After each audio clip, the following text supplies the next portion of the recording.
Hello, everyone. Good morning, good afternoon, or good evening. I hope you're doing well.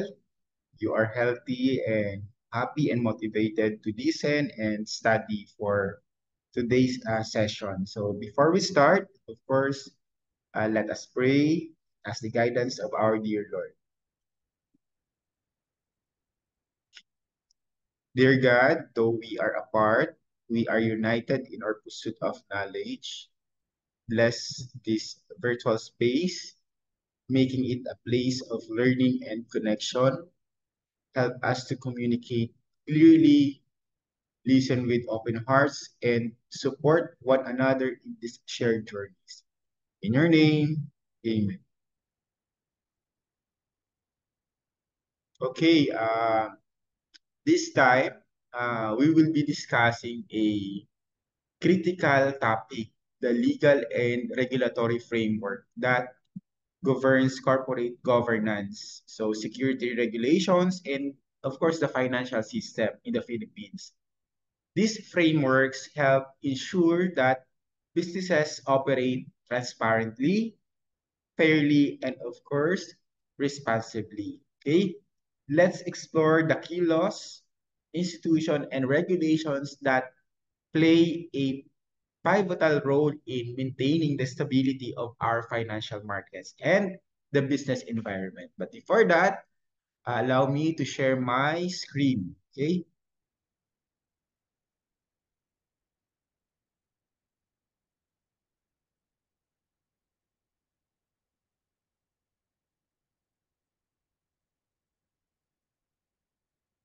Okay.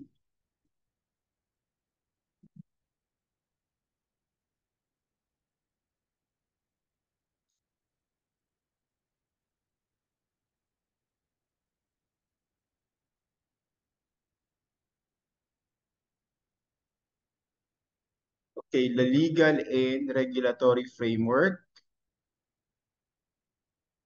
Okay. It sounds so serious. And of course, um, di ba parang masyadong mabigat yung topic. Okay. But of course, uh, let's make it more meaningful and practical that we could apply in our daily lives. Okay. Let's begin with, of course, the corporate governance. Okay. This refers to the system by which the companies are directed and controlled. So sa madaling salita, ito yung patakaran at sistema kung paano pinamamahalaan ang mga kumpanya. And one of the most significant laws related to corporate governance is the Sarbanes-Oxley Act of 2002 or tinatawag nating SOX. Okay? Although this is a US law, it has influenced corporate governance regulations globally, including in the Philippines. Okay? Sarbanes-Oxley Act or the SOX was passed, of course, after the major corporate scandals such as yung nangyari sa Enron and the WorldCom, where poor financial practices led to investor losses and damaged public trust.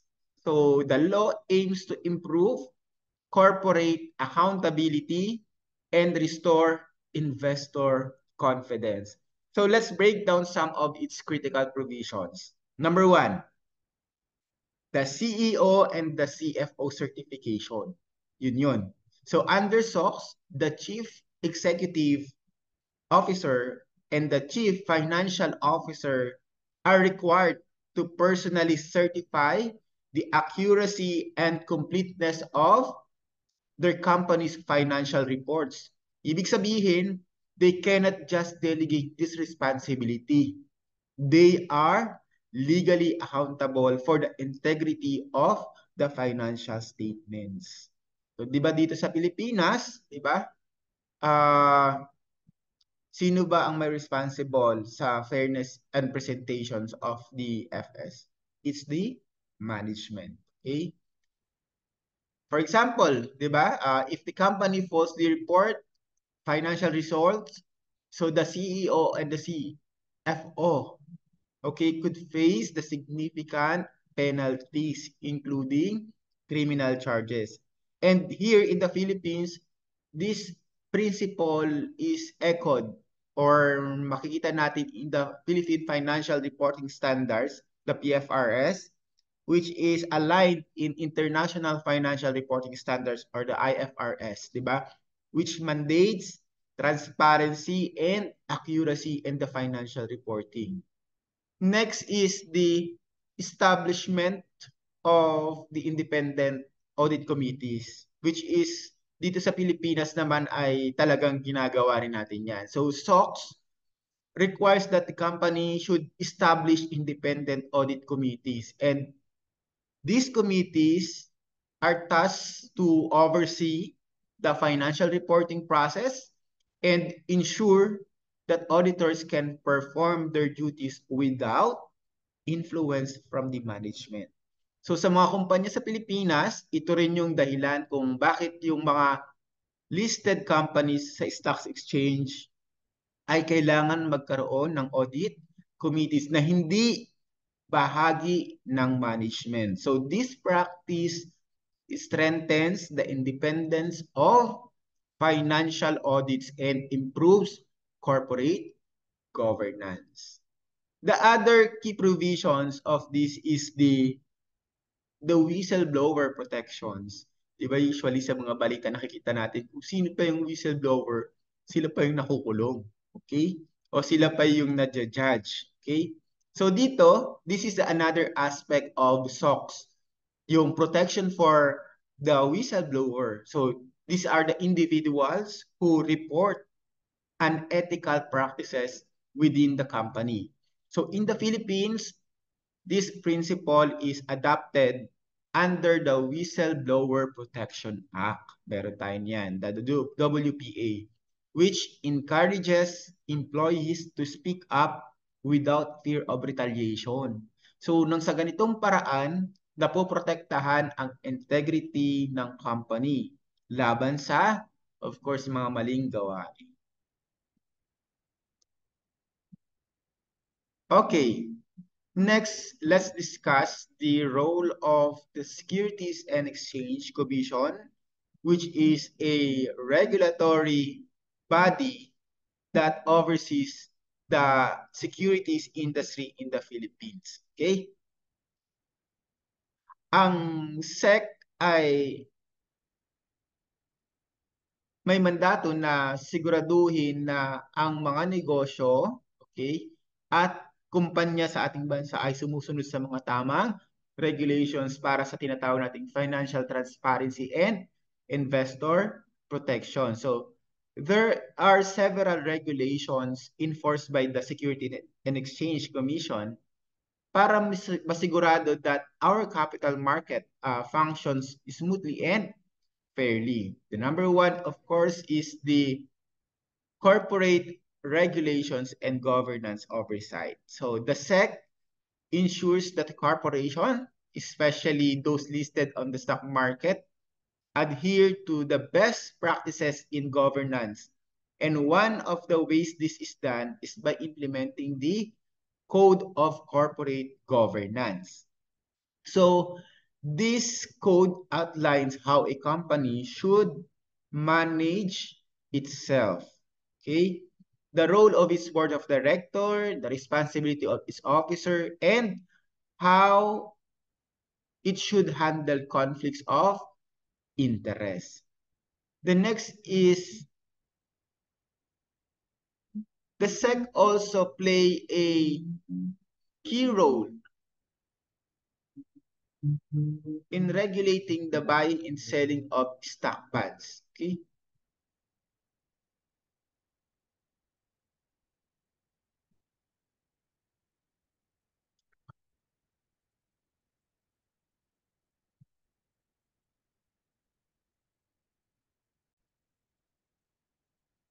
Okay, sorry for the technical difficulties. Let me share again my slide.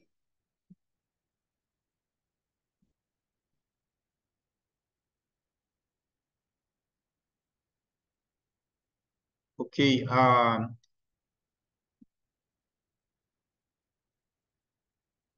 as I mentioned, the SEC ensures that the corporations, especially those listed on the stock market, adhere to the best practices in governance. And one of the ways that is done is by implementing as I mentioned, the Code of Corporate Governance.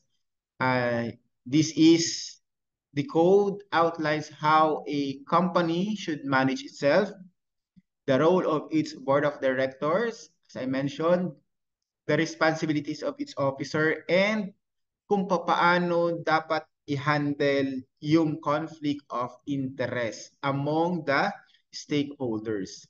The next is the transparency requirements. So ang SEC ang nagsisiguro na lahat ng company, lalo na yung mga publicly listed, ay nagdi-disclose ng tamang information about their operations at financial status. Because the transparency is very important para mabigyan ng tamang information ang mga investors sa paggawa ng decision. Halimbawa, ang annual report ng mga kumpanya ay kailangang magsama ng audited financial statements. Kung hindi, baka pwedeng makasuhan ang company. Okay? The next is inuobliga din ng SEC ang mga kumpanya, of course, di ba, na sumunod sa corporate governance. Dito nakasaad yung prinsipyo or the principle of fairness, accountability, at transparency. At dapat sundin ng lahat ng corporations. Kaya kung ikaw ay isang board member, paano mo masisiguradong sumusunod ang kumpanya mo sa corporate governance standard? Paano kaya? Of course, through the transparency of all the informations ng iyong operations and financial status. Next is uh, the SEC also plays a key role in regulating, okay, the buying and selling of stocks, the bonds, and other financial instruments. So it ensures that these activities are conducted in a fair and transparent manner, okay, protecting the interests of the investors. So before any company can offer stocks, bonds, and other securities to the public, they must first register with the SEC. This ensures that the investor have the access to essential information about the company, such as financial health, ano ba yung mga risk, and the potential for the future growth. So, kapag hindi kasi nakaregister ang securities, ang kumpanya ay maaring makasuhan ng illegal selling or fraud. Okay? For instance, when a company decides to go public and list its shares on the stock market, di ba?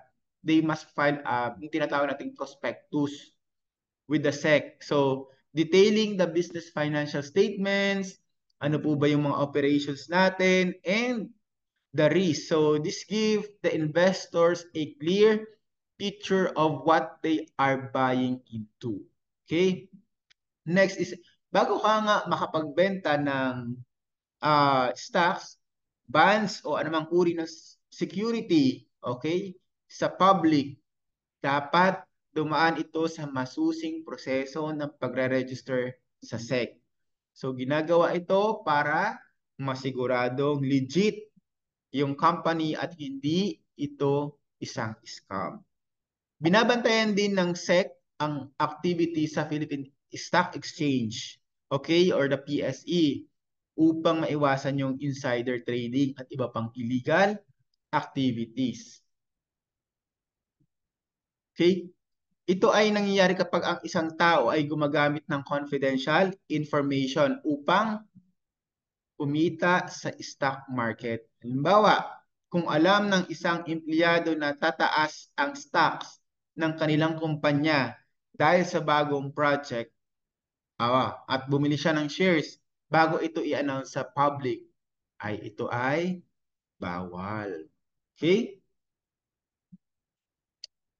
If any company or individual violates securities laws, the SEC has the authority to investigate and take the legal actions.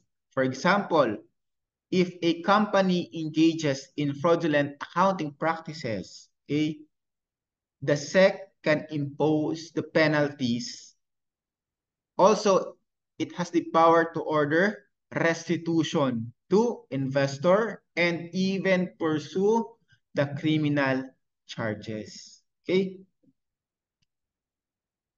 One of the major responsibilities of SEC is also to promote financial literacy and investor protection. Okay? So the SEC conducts public seminar, workshop, and educational programs to help individuals understand the risks and benefits of investing. So in this way, this empowers the Filipinos to make informed financial decisions.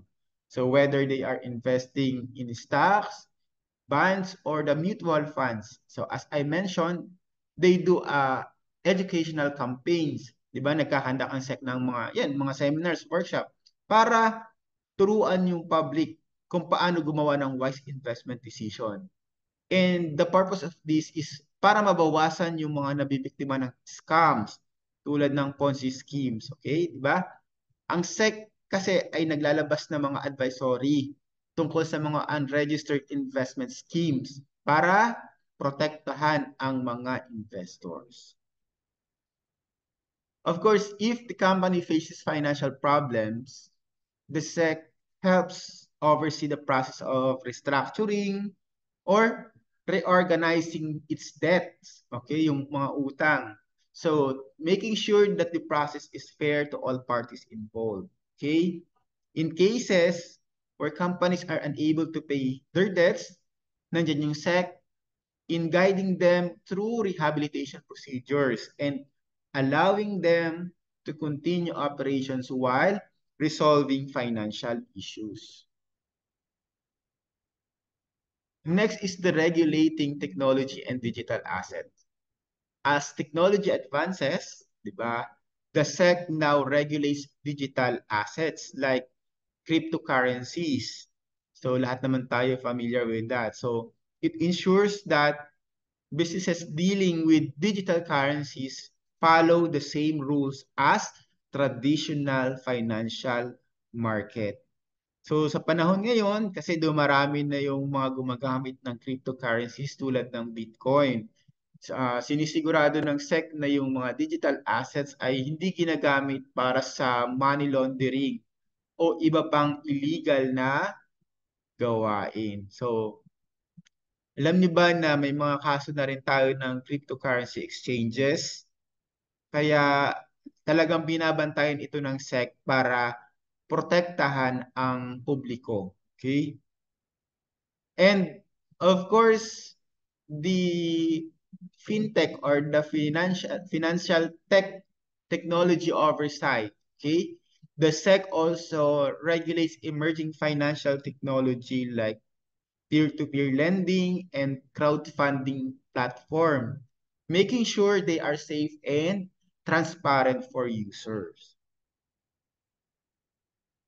Okay, kung may reklamo ang isang investor, pwedeng tumulong ang SEC sa pagresolba ng problema. So, kung naloko ka ng isang kumpanya na hindi rehistrado, yan, pwede kang pumunta sa SEC at mag-file ng complaint para maimbestigahan ito. Okay? Additionally, SEC has Investor Protection Fund, which of course helps provide restitution to investor in case they suffer financial losses due to illegal activities, okay, such as fraud or misrepresentations by the company.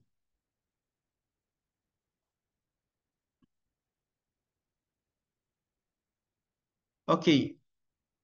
Um, the SEC has started focusing on encouraging companies to disclose. Okay, mukhang malulupad na si sir. Wait for a while.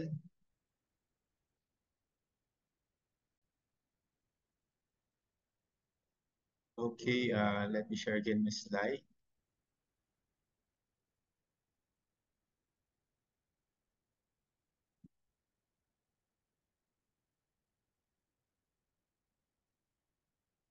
Okay, we are talking about the environmental, social, and governance, or the ESG. Okay, the SEC has started focusing on encouraging the companies to disclose, of course, their efforts in areas like sustainability, the social responsibility, and the governance practices. Okay, because it really helps investors understand how companies manage risk related to environmental and the social factors. Aside from the ESG, we have the climate and sustainability disclosure. So the SEC is making sure that companies report on their climate impact and other sustainability efforts, providing more transparency for investor and helping promote responsible business practices.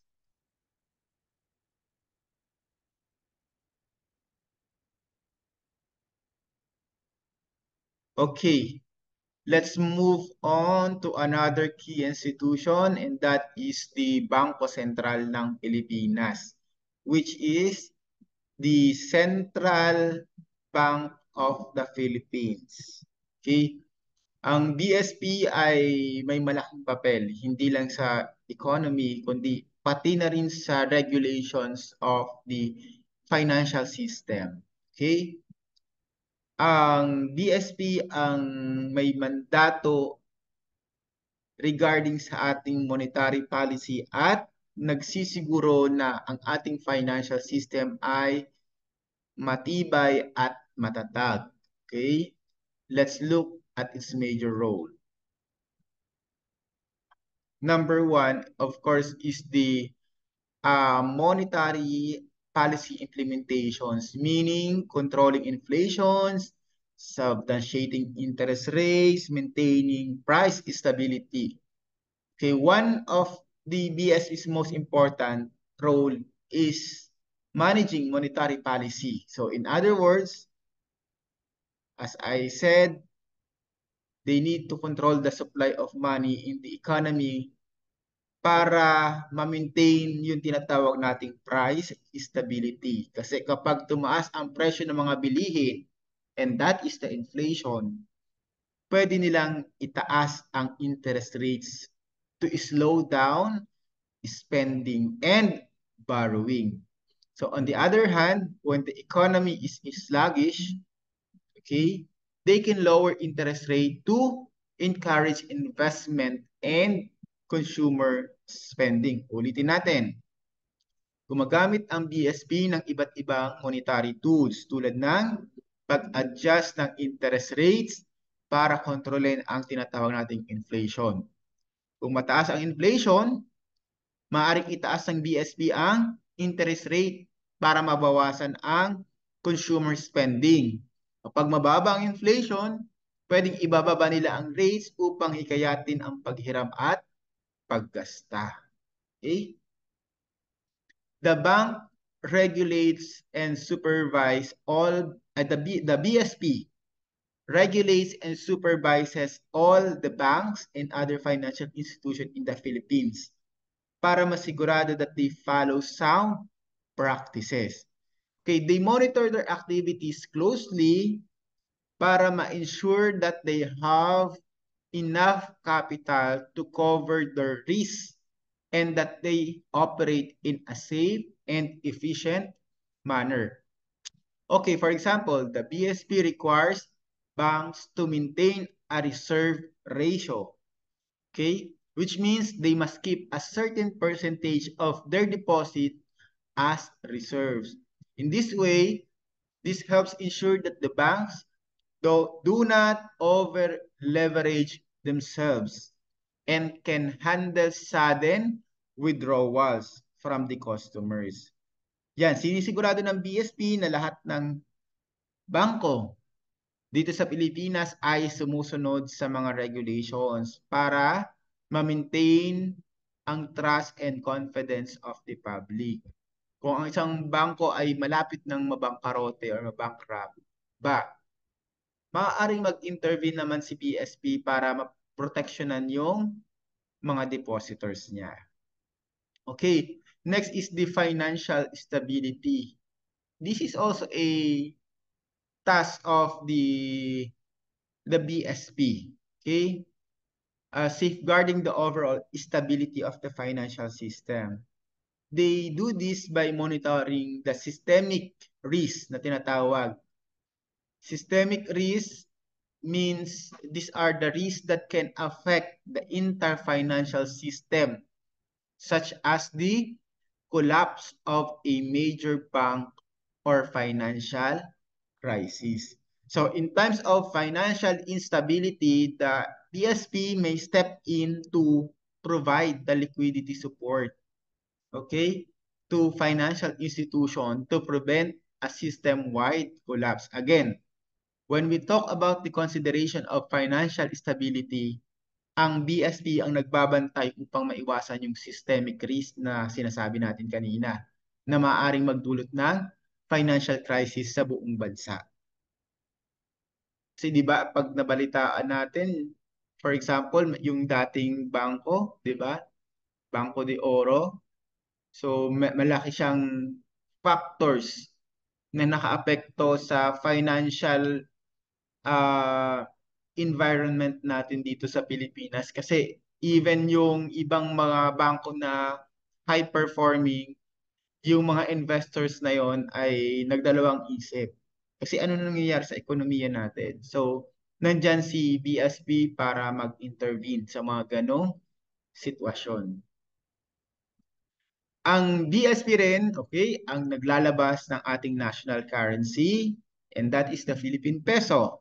Bukod dito, sila rin yung nagdidesisyon kung kailangan magpalit ng bagong design para sa pera upang mapigilan ang tinatawag nating counterfeiting.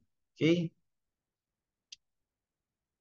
The BSP is responsible for managing the country's foreign exchange reserves. Okay? Because it buys and sells foreign currency to influence the exchange rate and ensure the stability of the peso. Okay? That's what we call the foreign exchange management. The next one is the BSP also takes steps to prevent excessive fluctuation in the exchange rate between the Philippine peso and other foreign currency. Okay, why? Why is it important? This is important for businesses that engage in international trade and for maintaining the overall stability of the economy.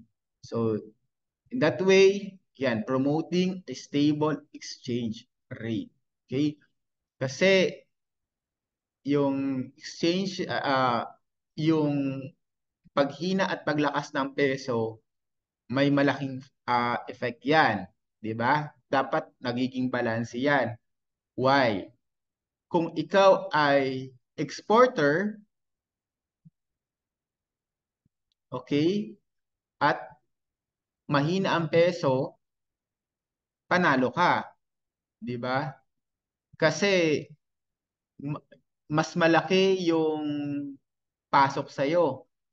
Pero kung ikaw naman ay importer, pwede kang talo kasi mas malaki ang gastos mo. Okay? Dahil papasok naman yung produkto galing ibang bansa.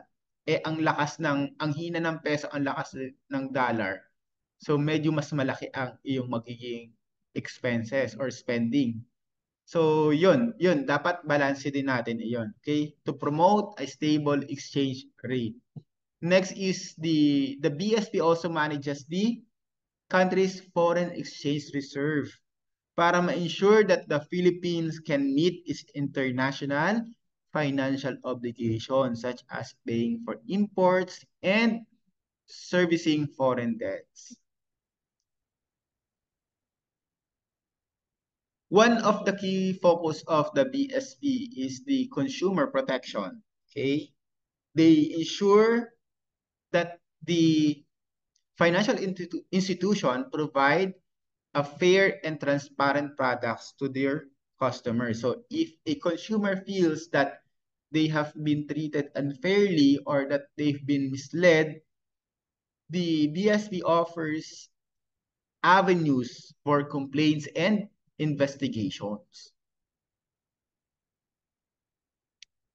Furthermore, the BSP promotes the financial inclusion by ensuring that financial services are accessible to everyone, even those in a far-flung areas or from a low-income groups. Okay, they encourage the digital financial services, so which can help people without access to traditional banking facilities like online payment or banking, mobile banking apps. So the BSP regulates and oversees the country's payment system para masigurado na yung mga transactions between the individuals, sa businesses, and financial institution are safe, efficient, and reliable.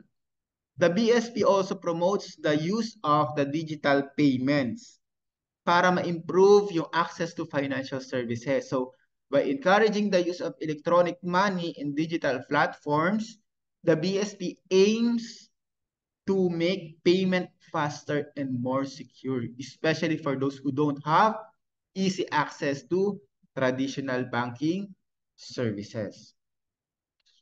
Okay, the BSP is also closely monitoring the potential risks to the financial system, such as, of course, the sudden shocks or yung disruption that could affect the banks or the economy as a whole. So it works to prevent or mitigate the impact of financial crises. Next is in times of economic or financial crises, the BSP can take special actions to, of course, stabilize the economy and restore the confidence in the financial system. This way, this can include providing emergency liquidity sa mga financial institution. So taking other steps to ensure the continued functioning of the financial system. Let's talk about the promotions of sustainable finance in the green initiative. So the BSP encourages financial institution to support the projects and investment that contribute to sustainable development. This includes promoting investment in the ESG, yung kanina, the environmental, social, and governance initiative. They also supports the issuance of the green bonds, okay, and financing for projects that address climate change, like sa mga renewable energy and of course the environmental sustainability. So this is line with the global efforts to promote responsible and sustainable economic growth. The BSP, of course, conducts research. Research is very important, di ba? So they conduct research on various aspects of the Philippine economy, including the inflation, unemployment, and the economic growth. So because it really helps the BSP make informed decision regarding monetary policy and other relevant actions. Okay, the BSP also shares its findings and analysis with the public, with the policymaker, with the businesses, para matulungan sila na makapag decision based on accurate and reliable economic data. Okay?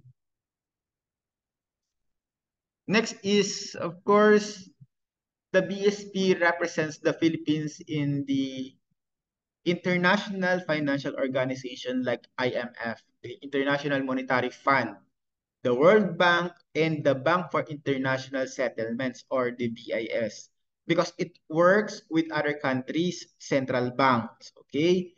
Para ma-promote yung tinatawag nating global financial stability. Okay?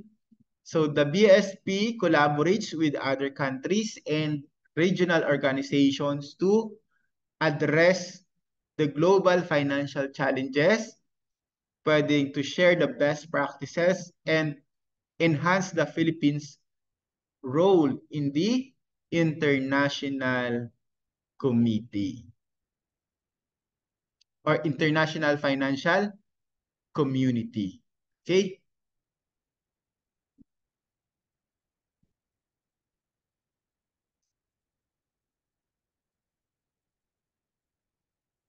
Okay, to wrap up, okay, um, the SEC and of course the BSP, di ba? The Security and Exchange Commission and the Bangko Sentral ng Pilipinas are two of the most important institution in the Philippines when it comes to the financial regulations. Ulitin natin, review, ang SEC ay nagsisiguro na ang mga kumpanya ay sumusunod sa tamang regulations at nagpapalaganap ng transparency at accountability sa market. Meanwhile, ang BSP naman ang nag-aalaga sa ating monetary policy at financial stability. And these two institutions are essential in fostering a safe, transparent, and efficient financial system in the Philippines, which in turn supports economic growth and investor confidence. So medyo bumibigat na yung topic natin, no? So just think of your studies as an investment in your future. Okay? Uh, Always remember, the knowledge and skills you gain today are the tools that help you build the life you want. Okay? Each chapter you read, each problem you solve, yan ay building block ninyo towards your success. It might feel overwhelming at times, okay? Dahil sobrang dami, but remember that growth often comes from stepping out of your comfort zone. Okay? Just stay focused and committed even when the journey gets tough. Basta surround yourself with positivity, just set clear goals and celebrate small victories along the way. Believe in your, of course, in your ability to overcome challenges and keep moving forward. So with determination and handwork, there is no limit to what you can achieve. And I really believe that your dedications now will open doors to opportunities you never thought possible. So maraming salamat po. I hope this discussion has helped you understand the critical role that these regulatory bodies, the frameworks, and the legal aspects play in shaping the business environment and financial systems in the Philippines. Thank you very much for listening and for viewing. I hope you learned a lot and uh, I'm hoping na uh, you get or you acquired a information or knowledge para mas maintindihan yung legal frameworks ng ating uh, subject matter. Okay? Muli, good morning, good afternoon, and good evening. I hope you're doing well. Okay? Ingat lagi. Bye-bye.